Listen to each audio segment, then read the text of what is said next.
Hi, I'm Christopher Wolfe. I'm president of the American Public Philosophy Institute, which is an independent 501c3 public charity headquartered at the University of Dallas. And our primary goal is to make natural law thought more accessible to people and to bring it to bear on both scholarship and public issues. And to that end, we bring in all kinds of interesting speakers, both at University of Dallas and more broadly in the Dallas area. Today I'm talking to Don Drakeman, who's a pretty unusual guy because you don't often hear somebody who's described as an entrepreneur, a venture capitalist, and a scholar. But that's what Don is. And so I'd like to find out a little bit about where he came from and how he got into that interesting life. So Don, where were you born? Where'd you come from? Just a little bit about your background? Right. I'm born and bred in New Jersey and lived there through most of high school, lived a bit in North Carolina, and decided I wanted to go someplace really cold for college. So I went to Dartmouth in New Hampshire. That'll do it. So, and then what did you study at Dartmouth?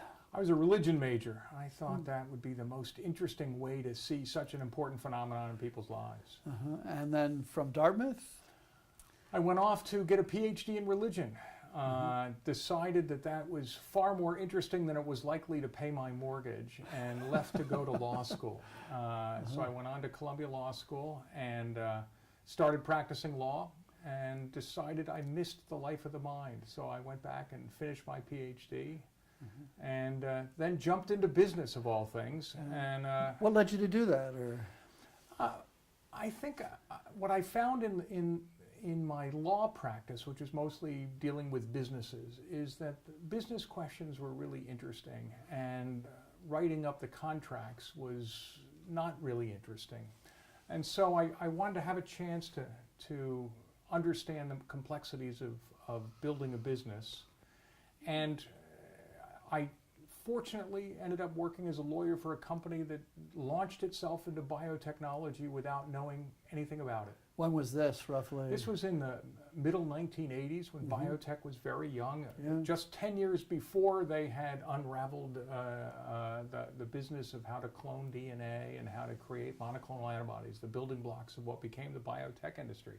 So I'm very early on, which is why someone who has 3 degrees in religion could end up running a biotechnology company. So how did you move from being in the biotechnology company to running it? We were in a meeting at a chemical company where I was the general counsel, and my job was mostly to review the contracts and do the things that lawyers do. And our chairman invited me into a meeting, and it was all about how we were going to invest in this new biotechnology phenomenon. I didn't know anything about it, so at a break, I called my college roommate. My college roommate was a medical school professor. And I said, "What's a monoclonal antibody?" And he gave me a short definition, and I said, "How do you know a good one from a bad one?" I wrote down the answer to that phonetically, and I went into the meeting, and I used my new vocabulary. And by the end of the week, I was in charge of our new biotech effort.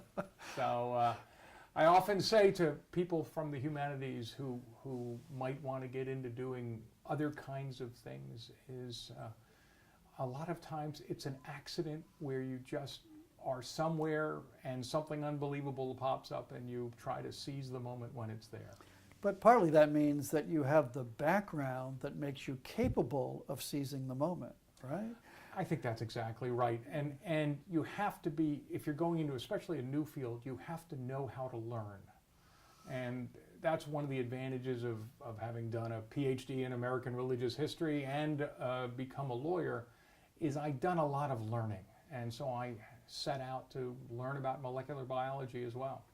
So you're now heading up this part of the business, this biotech effort, where you're just learning the biology yourself, but you also have some business background. So how are you, in a way, combining both those things? I mean, presumably you're having to do a lot of just straight out business things, but then at the same time, be learning the biology behind it as well. Exactly.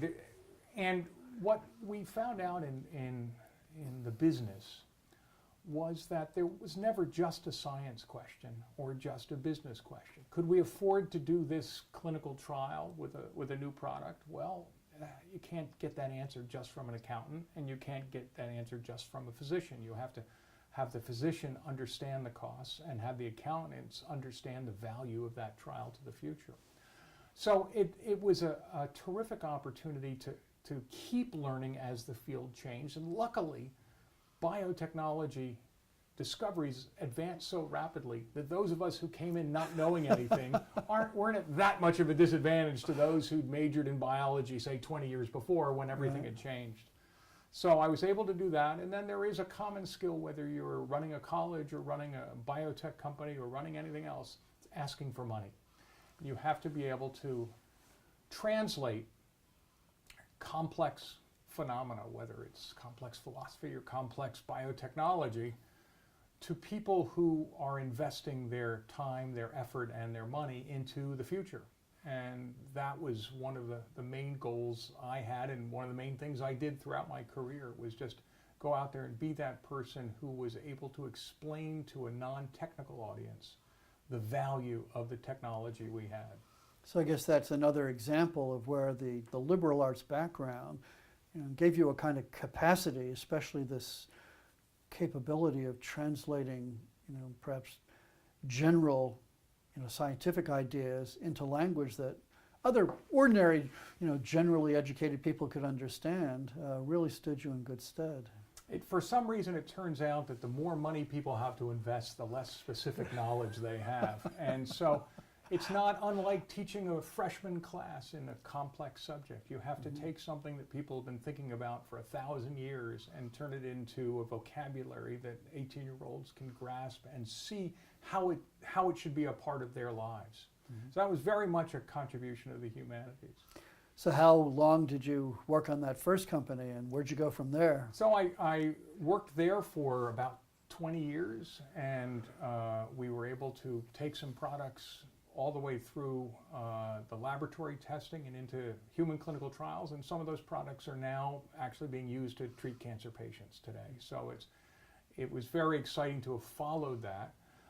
I thought I would then move to a role where I could try to invest my experience, because now I'm an expert, from the guy who knew nothing to the guy who's been around the block since the beginning. And so I became a venture capitalist, joined a firm in London where we look at the most interesting ideas in the life sciences from around the world and see what we want to try to develop for the future generation. How did that come about? I mean, do you just wake up one morning and say, I want to be a venture capitalist? Or, what leads you to move from the work in the biotech company to being the venture capitalist? I like new ideas. I find thinking about new things and turning ideas into reality, I just find that to be just inherently fascinating and worth doing. And so when you're running a company that you've built from 2 people to 500 people, and it's no longer that kind of entrepreneurial, seat of the pants, try a new idea on. It becomes a very complex organization. And this gave me a chance to get involved at the seat of the pants level, which again, gives me a chance to learn. I mean, if there's a common denominator in all of my choices of careers and hobbies and everything else, it's been just the desire to learn things, to know more, and to work with smart people who are doing important things. And it sounds like when you were working with the biotech company, a significant part of your job was actually going out and asking people for money, including venture capitalists. So you probably met a bunch of venture capitalists and had some sense of the kind of things that they did and why it might be interesting to do the same thing yourself. That's exactly right. And it was a connection I made through collaboration my company been in, and I met some people from London who were doing interesting things, and one of them became a venture capitalist. He asked me if I'd join the crowd, and so I did, and now I get to see a new thing every couple of hours. It's maybe even too much for me. But it's a great opportunity to keep learning even at a sort of an advanced stage of life. For those people who don't know, what does a venture capitalist do? A venture capitalist, we think of them mostly in the context of giving out money. They raise pools of money that they then invest in, let's say, 15 different new ideas. And so we might invest in one out of every several hundred companies that comes to us looking for money. And we then try to nurture them, help them develop their businesses, find them connections with the kinds of companies that might help them. And then eventually we want to sell them on to either a larger company or do an IPO.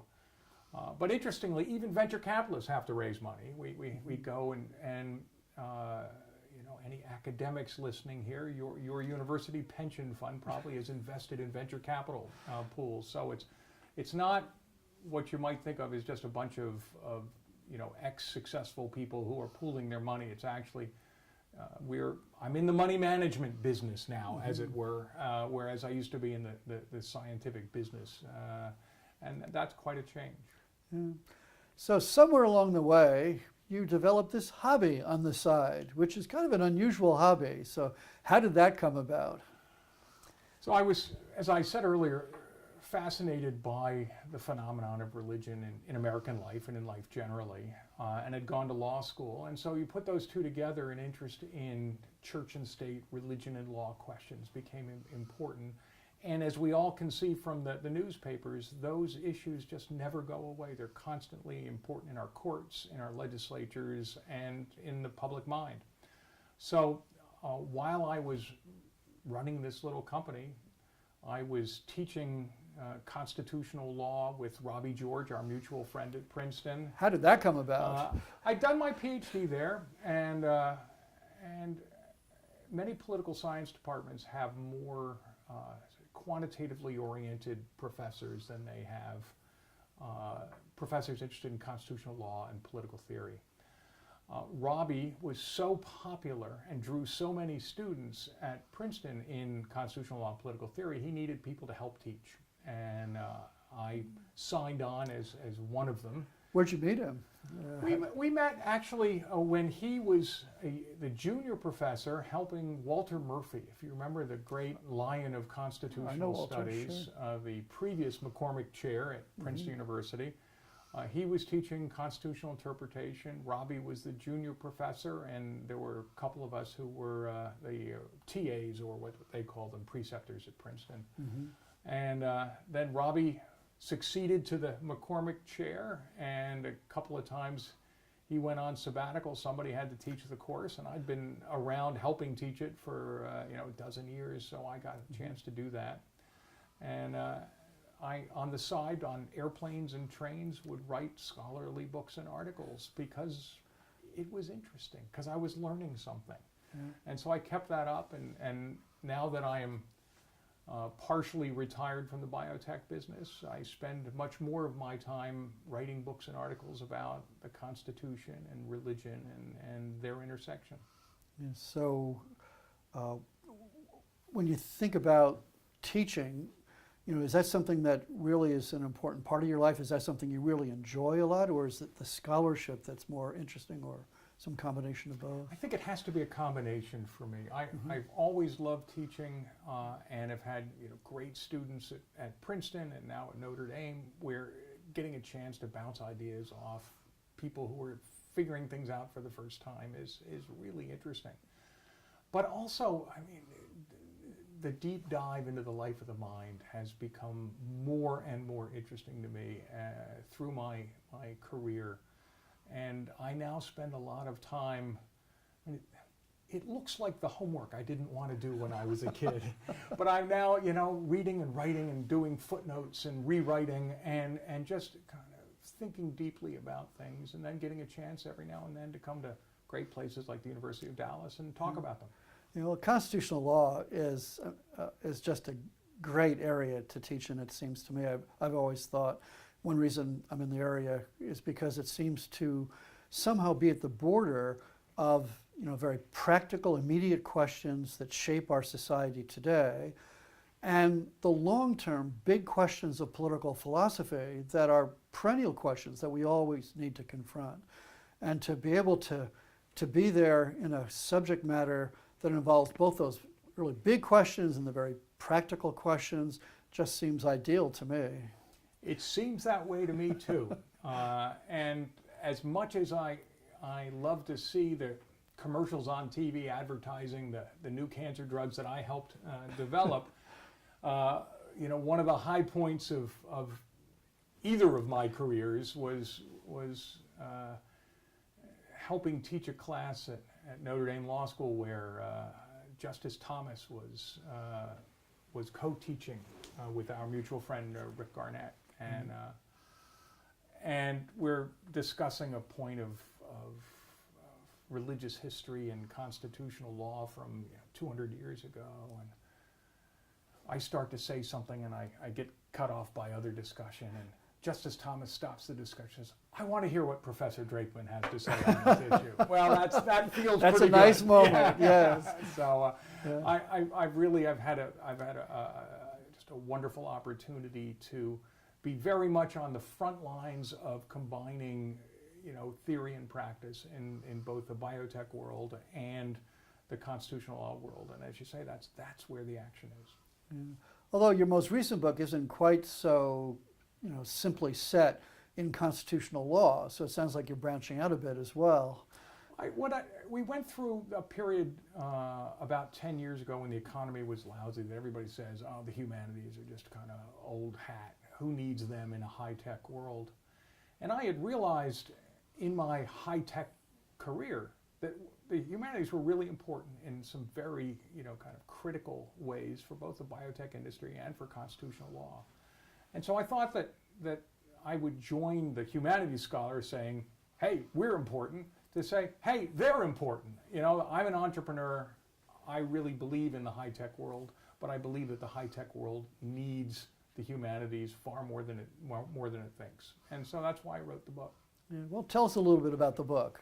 Give us a short outline that will suck our readers into going to Amazon and buying the book and Right. reading it. Right. Well, the short version is this. There are some really important parts of our lives, namely in the areas I focus, what your fundamental rights are, what your rights to religious liberty are, what your civil rights are, and on the other side, what new medicines you're going to get to you know, take if you need them in your future of health and not so much health. That the decisions about what your medicines are going to be and what the law is going to be are rooted much more in the traditional questions of the humanities, Chris, that you and I have studied for years, than either lawyers or physicians know. And I wanted to bring that to their attention and just say, the issue of distributive justice, the issue of who's going to pay for new drugs, those are questions of political philosophy that are inescapably linked to the whole future of biotechnology and modern medicine. The future of religious liberty for ourselves, for our institutions, absolutely deeply connected with some major philosophical questions that the Supreme Court has to resolve. And so going back to those ancient issues is the way we're going to be able to plan our futures together. So what would be an example of the kinds of questions the Supreme Court has to think through philosophically? What I did is I looked at several areas where the Supreme Court had done new and different things. One was the first time it said the separation of church and state. Where did it get that? Well, it actually got that from, we all know Thomas Jefferson, but where did it find out about Thomas Jefferson? The answer was because the Supreme Court justice went to his next door neighbor, who was a historian, and said, what's the First Amendment all about? And the historian said, now go look at Virginia and what these people were talking about. And next thing you know, he's writing an opinion about Thomas Jefferson and James Madison. So you can see the influence of not just friendship, but the direct input of history and work of historians. And these were church historians. They were writing boring old books about one Baptist congregation after another. They didn't realize they were contributing to public policy, but 50 years after they wrote it, that became the law of our land. So it's looking for things like that, where we can see the planting of seeds in what appears to be just the life of the mind or the life of a local congregation, and it turns out to be the life of all of our land. That's pretty important stuff. So that's what I pointed to. In the medical side, I pointed to the fact that a third of the world makes its decisions on what medicines to pay for based on how much they think your life is worth. Well, how much your life is worth, whether it's in dollars or any other denomination, is a pretty deep question. And if those national health services don't think it's worth enough, then we're not going to have new medicines because nobody's going to pay for the research to get us there. Those are the things I wanted to emphasize when I went out to tell the world why the humanities are relevant to us today and not just the way we were, 50 years ago. Yeah. So where do you see the future trajectory of your scholarship going? So I've written a sizable book on the first clause of the First Amendment. And I'm spending the next several years seeing if I can make it all the way to the second clause of the First Amendment, which is to talk about religious liberty. I've written about the Establishment Clause and where the whole notion of separation of church and state came from, what the first Congress and the Founding Fathers were really trying to do when they passed that law, or passed that part of the Constitution. It was nothing to do with separating church and state, but that's a different issue. Now I'm trying to figure out the religious liberty side, and that means I have to think more about how the Constitution stays the same or how it perhaps changes and grows as we become a more pluralistic, diverse society. And that is an issue in which religion and religious history and philosophy and constitutional interpretation all intersect and confuse each other. Well, certainly one aspect of the question is this interesting public discussion about the shift from freedom of religion to freedom of worship, which we've seen especially in President Obama's discussion. And I think that reflects some changes in the academy, and I think those changes may end up narrowing religious liberty in certain significant ways. So it will be interesting to follow. It's also interesting to see that my colleague Philip Munoz at Notre Dame has been making a natural law-based argument for the freedom of worship. And one of the results of that argument is that while you perhaps lose some of the religious exemptions on the one hand that people have grown accustomed to, on the other hand, you have an inviolable right to the freedom of worship, which itself has been an open question lately. And so you can see parts of the left and parts of the right agreeing and disagreeing. I'm at heart a historian, and I'm going to look at what kinds of religious liberty the framers thought they were giving us, and then reflect a bit more on how that relates to our situation today. Do you have concerns about the idea of redefining religious liberty as freedom of worship, which at least has the potential for confining religious liberty to a private sphere of you and your co-religionists when you're worshiping, but then may be compatible with erecting significant barriers to religion in the public sphere? I think that's a very key point. I guess what I would say is, let's start with what the framers were giving us, and we may decide we don't like what they gave us and that we may want to do something else.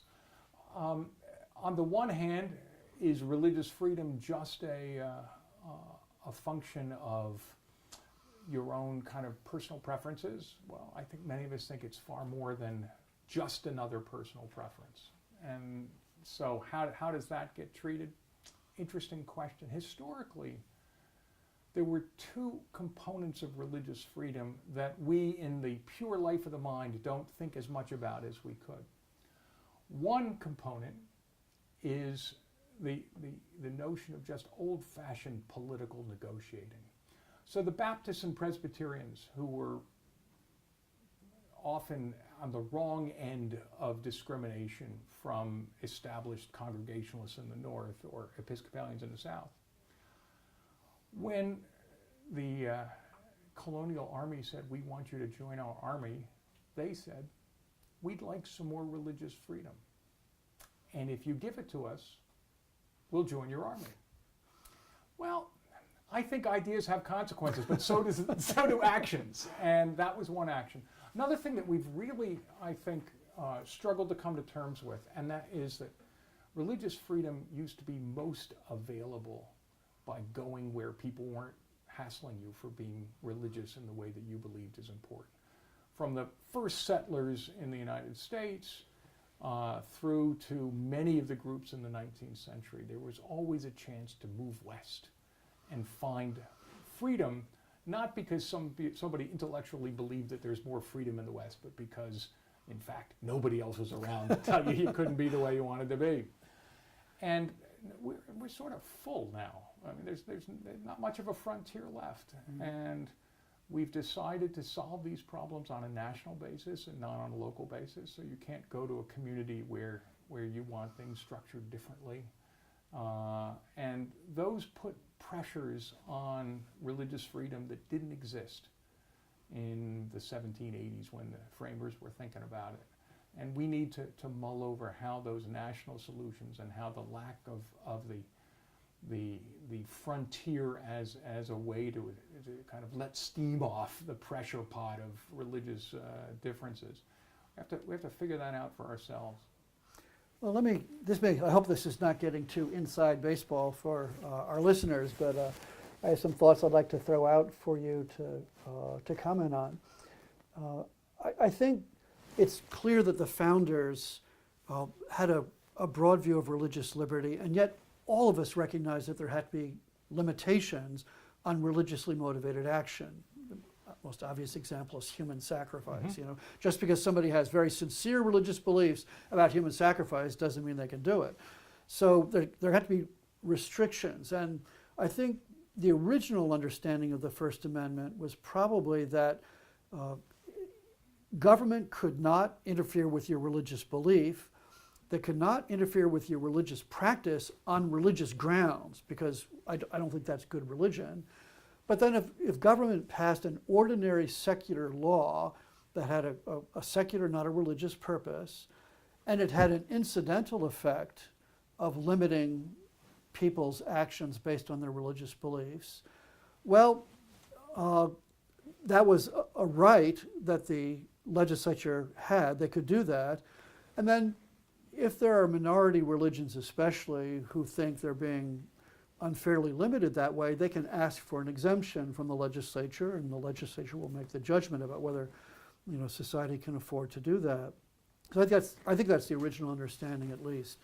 Now, of course, we know that from 1963 to 1990, there was a new dispensation where the Supreme Court actually mandated that unless there was a really compelling state interest, exemptions had to be given to religious groups. And it's interesting that somebody widely known as a conservative legal scholar and justice, Justice Scalia, was the one who in 1990 wrote the decision overturning that whole approach and saying that in fact judges shouldn't be in the business of deciding what's a compelling state interest and whether or not it outweighed the particular religious claim in a case. And so in some ways, it's ironic that Scalia, who's known both for being a conservative justice, but also for being a pretty serious Catholic in his private life, took religion seriously, authored a decision which in some ways makes traditional religious believers somewhat vulnerable in the modern political arena, because especially those who are concerned about discrimination with respect to gender or sexual orientation or whatever, may want to use anti-discrimination laws to trump religious believers' rights to act on their own religious beliefs. Classic example would be, photographers or bakers or florists who are perfectly willing to sell their services to same-sex couples, but who are not willing to participate in a same-sex ceremony. And of course, that's led to all kinds of discussions, legal cases. So I guess the perspective I'd like to bring to bear on this is the following. I think part of our problem in constitutional law is that people got used to identifying the Constitution and constitutional principles with what judges say. So in 1990, when the judges kind of got out of the business of providing the more expansive protection of religious liberty, the result was people just said, well, I guess that's not protected by the Constitution. Whereas I don't think the founders would ever have said that. They wouldn't have identified the Constitution with what the judges do.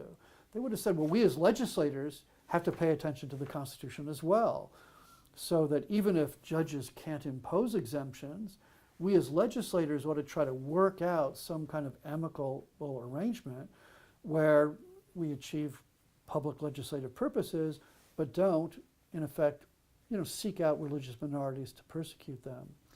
And I think that's kind of where we are right now, that, because the Supreme Court said, well, there's no protection for this, at least judicially, the tendency is legislators to say, well, I guess that's all the Constitution says, we don't go further. And I think if you had legislators who had a stronger sense of responsibility about defending a broader concept of religious liberty, there might be more of an inclination to protect religious minorities who today especially tend to be traditionalists, who often end up on the short end of some anti-discrimination laws. So that's a long account of an issue, and I'm just curious to hear how you might react to that. I think the framers might have been more divided on this than you have suggested. But rather than, because you can always argue, this framer is more important than that. I think what the framers did, and what the Supreme Court said in the first religious liberty case, is Constitution has nothing to do with what goes on in the states. That these are restrictions only on the federal government, and if you want to argue religious discrimination, you take it to your state constitution, your state laws. To some extent, what Scalia's decision did was to put things back to that level. And as you know, there have been a number of religious freedom restoration acts in the states that have mimicked the law that was passed and partially struck down by the Supreme Court in the federal government. And folks are looking more to their state governments where they're not able to get the support of the federal government, which I think is more in line with what was going on at the time of the founding. And I think that legislators will take more seriously the needs of the religious communities when the communities go into the legislatures and say, let us remind you of how many children we educate in our schools, how many patients of varying faiths we treat in our hospitals. And I think that it has sometimes been lost on courts, but won't be lost on legislators, that their communities rely heavily on religious institutions, and they need to be thoughtful about the needs of those institutions and the religious people who support them. And Justice Thomas has even suggested that perhaps the First Amendment doesn't apply to the states, the religion clauses. Do you see any likelihood that that's going to get any traction in the field of constitutional law anytime soon? I think it's unlikely to win anytime soon. I think he's not wrong about that. The question is whether the religion clauses end up getting applied like we apply all the rest of the clauses, and whether the Establishment Clause is somehow different. And I have great debates with people with whom I mostly agree on just that point. I think that the purpose of the Establishment Clause was pure and simple to not have a national church, that we would not have a Church of England, not have a Church of Scotland. But I am widely disagreed with. Does that include not interfering with what the states do? Is that part of the bundle, you might say? So that's an interpretation of a different clause. And if you say that the federal government shouldn't interfere with what states do under the Commerce Clause or any of the other clauses, then that's fine. I'm just thinking of the phrase, Congress shall pass no law respecting an establishment of religion. Well, why didn't they just say, if you're right about the purpose, Congress shall not establish a national religion? And it seems to me that that funny kind of phrase, respecting an establishment of religion, really served two purposes. One was to say Congress may not establish a national religion. Also, Congress may not interfere with what the states choose to do about, whether they want to have an established religion or not have an established religion. I think that if you weigh all the evidence, each of those two interpretations, the don't touch the states versus it has nothing to do with the states, it's just about the national government, those are equally plausible. So now the question is, when you're interpreting, the Supreme Court interpreting the Constitution to strike down a state law or a federal law or not, do you go with it's plausible, or do you want a little more oomph behind the argument? My belief is you want a little more oomph. I think that's exactly right. I think if you look at Marbury versus Madison and early understandings of judicial review, they weren't saying, well, gee, the Constitution's kind of unclear and somebody has to decide what it means, and we, the judges, will do that. I think if you look at Marbury and other early defenses of judicial review, what they were saying was not that the Constitution was unclear. They were saying, Constitution is quite clear, and there's this law that violates the Constitution, and therefore we're going to strike it down. And so, as you say, that kind of leads to a rule that says that there has to be a pretty great degree of clarity in order to justify the exercise of judicial review. Makes sense to me. Uh-huh. You also said, I think, you're studying how judges decide cases? Yes, I'm looking at really, there's a school of thought now that argues that judges should just, pick whatever outcome is going to make the world a better place. And then, are they then going to say, well, we find for the plaintiff because the world will be a better place, or are they going to trump up some sort of justification that sounds like they're interpreting a law or a constitution? And I'm in I think a bit of a minority school of thought here among American scholars anyway. A number of American scholars, most recently Cass Sunstein, Chris Eisgruber, president of Princeton, and others who have said, we should just come up with whatever we think's right, and then we make up an argument that sounds good so the public will accept what we all know is really the right thing to do. Yeah. We being people in liberal academia exactly. generally. Right. And judges have, I think, always and will always have an eye towards consequences. It's hard to say in Bush versus Gore, when it came down to the hanging chads in Florida, that the Supreme Court thought of that as just another case of statutory interpretation unrelated to the fact that a presidency hung in the balance. So they're going to do that. And maybe they're not always going to say, well, we get to pick the president today. But that we see that as an aberration, an unusual event, as something that maybe goes in the mix. But to simply say, we're just going to ignore the legislature and let judges make all the decisions, and then we're going to pretend that they're not really doing that, but we're going to clothe it in the language of old-fashioned rules of statutory interpretation. I think that's a mistake, and that's what I'm reading and writing about today, because I have to sort that out before I get back to the free exercise clause and figure out what it means. Sounds great. Well, Don, it's been great talking with you. Thanks for being our guest today. Pleasure. Again, I'm Christopher Wolfe. I'm president of the American Public Philosophy Institute, and this has been a conversation with Donald Drakeman, who's an entrepreneur, a venture capitalist, an author and scholar, and it's been a wonderful opportunity to be with him. And I hope you'll have a chance to join us on other occasions for interviews with other fascinating speakers. So long.